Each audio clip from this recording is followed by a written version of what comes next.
For some of us, it's going to take 10 years to get to the level that we want to get to. For some of us, it's going to take 2 years. Some it's going to take 5. Some you may see a large amount of transformation in your game from when you started until this point in your game or this point in your career, we're starting to see growth. Pool is a very difficult sport, and in my opinion, it really based on the dedication and the time that you put in. Less time put into the game to understand the theoretical part, the practical part, the mental part, and even to spend a large amount of time to connect all those 3 catalysts together is going to be a surmountable task for anyone, whether you have full time on the table or you have partial time. But what's important is that you take quality time that you do have on the table and make it count. Put a lot of effort into understanding not only the game, but you have to understand your game and the growth of your game. So welcome back to the channel, guys. We're going to be jumping into rack number 9 here, which is the final rack in my series of 9-ball and 10-ball rack analysis. You'll see a link pinned in the description box below. You'll find links to all those other videos that I had posted within the past 9 or 8 days thereabout. But let's dive right on into this 10-ball rack here and let's see what we can learn from this. This one was in fact a very interesting one at that. So there we have a very solid break there. No balls were potted on the break, obviously. Couple of clusters, couple of problems to be solved, but this is the part of the game that I really like. You saw in the last upload where the power of safety really comes in handy, and the creativity that comes with having a knowledge about the defensive part of the game. Now, obviously, because I'm practicing on my own, I have to be acting as my opponent, who is a much better player, as well as I'm playing the game as if it's a real game that I'm playing with an opponent. I have to pretend for these situations. Now, I didn't break and pocket a ball, but I landed on the one here. And if you notice what I tried to do there, I tried to immediately go on the offense. And this is one of the things that the pros are very good at. They are very good at actually staying in offensive mode. Now, that was a really tricky shot there because I tried to pot the 1, ram into the cluster of the 4 and the 7 to break out that problem from early while trying to maintain position on the 2. But it didn't really work out because I got a unfriendly nudge from the 4 to put me behind the 5 ball here. Now I am forced to having to make a kick. Now notice here where I'm measuring up this kick, and this is a video that I recently did on my channel. A link will also be pinned in the description box below. Learning how to kick from the side rail, from the corner pocket to the side rail. This one is from the side rail to the side rail. Try to pocket the 2 into the side, but I got a little better than, apart from pocketing the ball, I got a little bit better result because that was a full hit on the 2, and there you can see beautifully controlled, a full hit, a good hit, a well calculated hit on the 2 ball got me still into a very good safe position here. Now it's a bit tricky because even though I didn't leave a shot for my opponent is in a really strong position, because of course they can lay up a really tough safety on me here. Now I decided to stay, I decided to go back in the offensive mode, and the reason why I went for this bank, and I'm a little bit surprised to be honest with you that the bank had made, because if you notice how the cue ball reacts, I was trying to keep the 3 ball down into that area of the table while bringing the 2 ball up to the short rail. I was going for the bank subconsciously, but I know that if in the event that I didn't make the bank, I would use that large cluster ball there to hide the 2.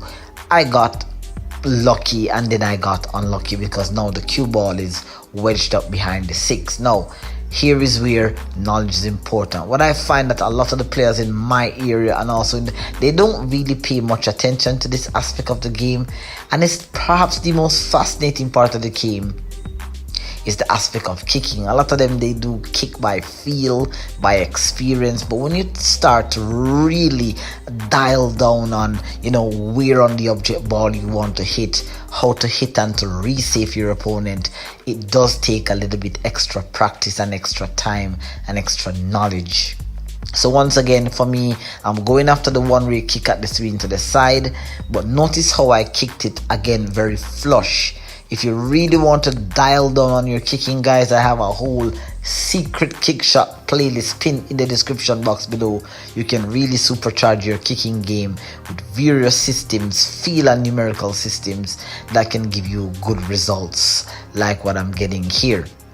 Now, even though I kick and I sold out the rack here, leaving my opponent here with an open shot here on the 3, now it really, even though that happened, the most important thing that we can learn here is that our intent to execute a particular shot really gives us an advantage in the game. You must also just always kick with purpose and intent.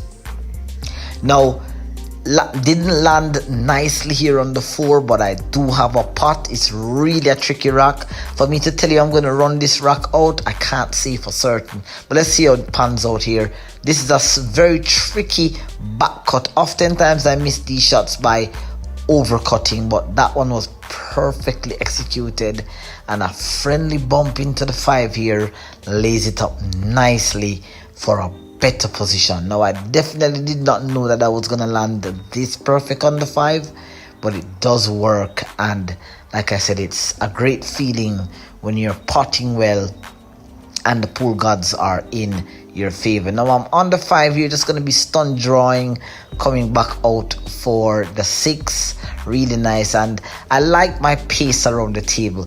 This particular pace here, they sometimes in my country, a lot of players don't really like the excessive precision. Yes, they like the result of you being precise, but when you take too much time, I'm often accused to be a very slow player, and I'm not sure why. I really manage myself around the table, but this particular pace that I'm actually pocketing the object ball at and just moving around the table, I feel like the average time that I'm spending here is about 25 seconds or so at the table, which is fairly good. Even though the beepers are going to go off on me in a championship tournament, I feel like my movement around the table and my thought process is really in sync at the moment. Now here, pocketing the 6, falling a tad short here because the cue ball definitely overrolled on me, and I'm already in offensive mode. It's a bit difficult to really try to create a safety here because I'll be bringing my opponent back to the table, which is something that you want to avoid. Now, what I find that a lot of young amateur players who are coming up, they tend to doubt their ability. For example, here I'm using a one-rail bank system with a rolling cue ball. Check that video out, a link will be pinned in the description. I decided to stay offense. You can see that I didn't play with any element of safety. I totally committed to that bank shot there, and that's what's getting me the results that I'm getting, because when I saw the bank, I was like, okay, here I can meet the bank. Why are you thinking about safety? And you've got to be able to tap in and out of that element of defense versus offense. You've got to know when it is that you need to do it. If you're in offensive mode, stick with the offense, and if the offense doesn't apply good result, you're gonna then go for defense. Now, I definitely chugged this shot a bit, definitely did not do what I wanted to do. Learned something from that. Finally, I really got a hang of that shot. I needed a bit more center right spin to do what I wanted. I definitely got a bit lucky. I played with low right, and then the cue ball drew off the side rail and almost scratched, but I got fortunate. Again, this rack proves that when you're playing well and you're trying to do the right thing in the game, the pool gods sometimes will be in your favor. Sometimes that is, but I got fortunate, landed perfectly here on the 9, and now just a dead straight in shot here, just smooth stroking this one in, putting it cleanly and just slightly stunning across for the 10 there. Now that was very tricky, went a little bit close to comfort to that side pocket, but it worked out nicely, and this was a well executed rack here. All right, so thank you guys for, that was a really good one. Thank you guys for staying tuned to this rack. I'll see you in upcoming tutorials coming up on the channel. We're going to be talking about the 2-rail kicking system, +2 to the corner pocket, and the full table length bank shot. We're going to be talking about that coming up on the channel. So I do hope that you enjoy that series that I just put out. I'll see you coming up in the next video. Keep on practicing with consistency, precision, accuracy, and control. Take care until then. Bye-bye.